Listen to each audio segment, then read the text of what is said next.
Akiniai, kaip ir bet koks kitas dažnai naudojamas daiktas, reikalauja tam tikros priežiūros. Jeigu laikysitės pagrindinių akinių nešiojimo ir priežiūros taisyklių, akiniai tarnaus ilgiau, o jūs galėsite mėgautis komfortišku ir kokybišku matymu.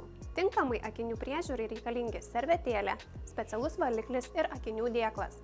Servetėlės atnaujinti rekomenduojame kas keletą mėnesių, nes jos kaupia dulkes nuo akinių ir ilgainiui nekeičiamos gali pradėti braižyti lęšį. Jeigu jūsų servetėlė yra plaunama, plaukite ją po šiltu vandeniu, tačiau nenaudokite muilo. Specialus akinių valiklis padeda dar geriau nuvalyti nešvarumus, riebalines dėmes ar purvą ir sumažina lęšių braižymo tikimybę. Rekomenduoju bent kartą per metus akinius atnešti į optikos saloną, kur juos profesionaliai išvalysime ultragarso vonelėje.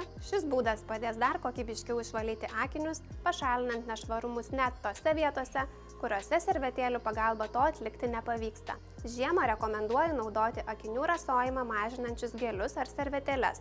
Kartą pabandžius, tikiu, kad iškart pajausite šių akinių priežiūros priemonių teigiamą naudą ir efektą. Korekcinius akinius nešiokite tik pagal paskirtį.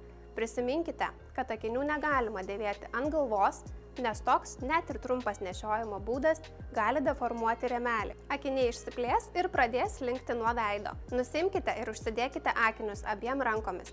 Jeigu tai darysite viena ranka, ilgainiui lęšiai kraštuose gali pradėti aižėti, skilti ir galiausiai iškristi. Kai nenešiojate akinių, jokiu būdu nedėkite jų lęšiais į apačią, nes taip tik susibraižys.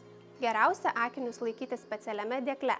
Tai apsaugos nuo įbrėžimų, dulkių ar galimos deformacijos. Kai purškiate kvepalus ar plaukų laką, būtinai nusimkite akinius. Nematomos, bet aplinkoje pasklidusios purškalo dalelės nusės ant akinių ir prilips.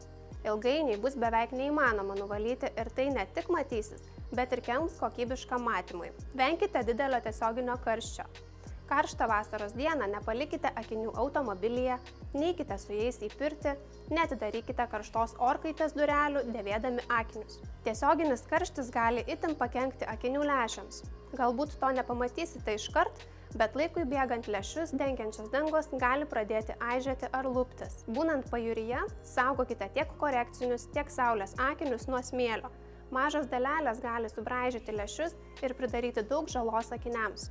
Nepamirškite, kad chemikalai, sūrus vanduo gali pakenkti tiek rėmeliui, tiek akinių lęšiams, tad derėtų saugoti. Jeigu jaučiate, kad akiniai šiek tiek deformavosi, slenka nuo veido ar reikia minimalių korekcijų, būtinai kreipkitės į specialistus. Jokiu būdu, net mažiausių remonto darbų neatlikite patys namuose, nes galite dar labiau pakenkti akiniams. Rekomenduoju atvykti į artimiausią Vision Express saloną. Mūsų optikų išskirtinumas – specializuotos akinių laboratorijos kiekviename optikos salone, kur suteiksime pagalbą jūsų akiniams.